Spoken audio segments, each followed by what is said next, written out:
Okay, so today we're diving into the Japanese company Asukanet. They just put out a financial report that honestly, at first glance, makes absolutely no sense. It's a real head-scratcher, and we're going to piece this whole puzzle together. So here it is, the central mystery we're trying to unpack. How on earth does a company's profit just explode? We're talking over 900%, while its sales are actually going down. I mean, that sounds impossible, right? But that is exactly what their report says. And here are the numbers in black and white. You can see net sales are down 2.5%. Not a disaster, but definitely a dip. But then, look at that net profit line, an increase of over 940%. Wow, that is not just a little bump, it is a gigantic leap. So where did all that extra profit come from? To solve this, here's our game plan. We're going to break down the company into its different parts, find out exactly where this incredible profit came from, check on its overall financial health, and then figure out what this all means for the company's future. All right, first things first. To understand these results, you have to understand the company itself. See, Asukanet isn't just one business, it's actually made up of three very different businesses. And this right here is the key to cracking this whole case. The best way to think about it is like a plane with three engines. You've got the funeral business, that's your steady, reliable engine, always chugging along. Then there's the photo book business, which feels like it just got a major tune-up. And finally, you have the aerial display business, which is like this super futuristic experimental engine that's, well, it's still in the testing phase. And if you look at where the sales are coming from, those two main engines, funeral and photo book, are pretty much carrying all the weight. They're almost evenly matched, making up 47% and 51% of sales.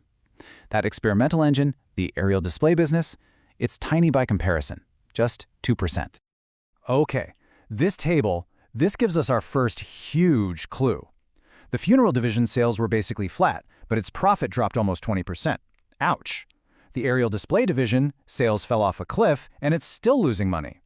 But then you get to the photo book division. Its sales went down a tiny bit, but its profit increased by over 20%. Aha!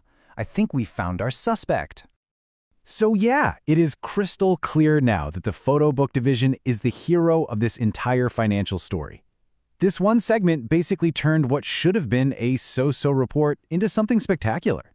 So how in the world did they pull that off? Well, look at this jump. Last year, this business brought in about 191 million yen in profit. This year, that number shot up to 231 million yen. That's a serious increase, and it was more than enough to make up for the struggles in the other parts of the company. So what was their secret? Well, it wasn't just one magic bullet, but a bunch of really smart, deliberate moves. They tweaked their prices. They got really serious about cutting costs. They found ways to make their production more efficient. And they started going after more corporate clients. It's a classic case of working smarter, not just harder. Okay, so we've solved the profit mystery. Case closed, right? Well, not so fast. A huge profit jump is great, but it doesn't automatically mean a company is in perfect health. We need to look under the hood and check its vital signs, especially its cash. You know, there's this famous saying in the finance world, profit is an opinion, cash is a fact.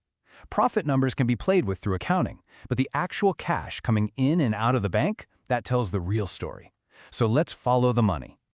Here's the cash story in 3 simple steps. First, their day-to-day business actually brought in about 95 million yen in cash. That's good.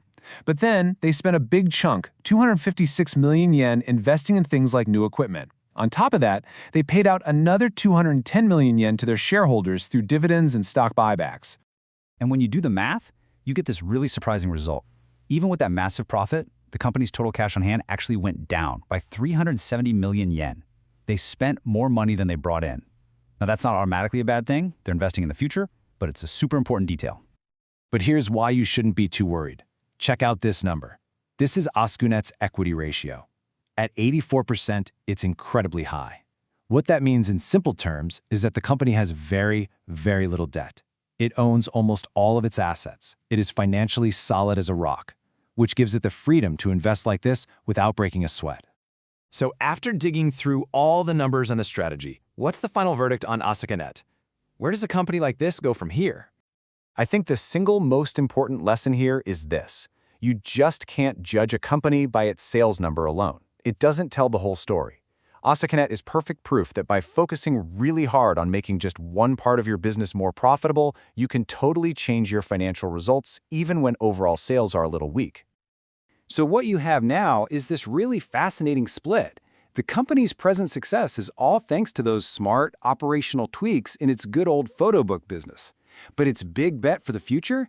That's all riding on that tiny experimental engine, the aerial display business, and its wild hologram-like tech. And that really leaves us with the big question, doesn't it? The photo book business saved the day this time around. But can the company's futuristic, high-tech vision for aerial displays ever grow up from being a cash-burning experiment into its next great profit engine? Only time will tell.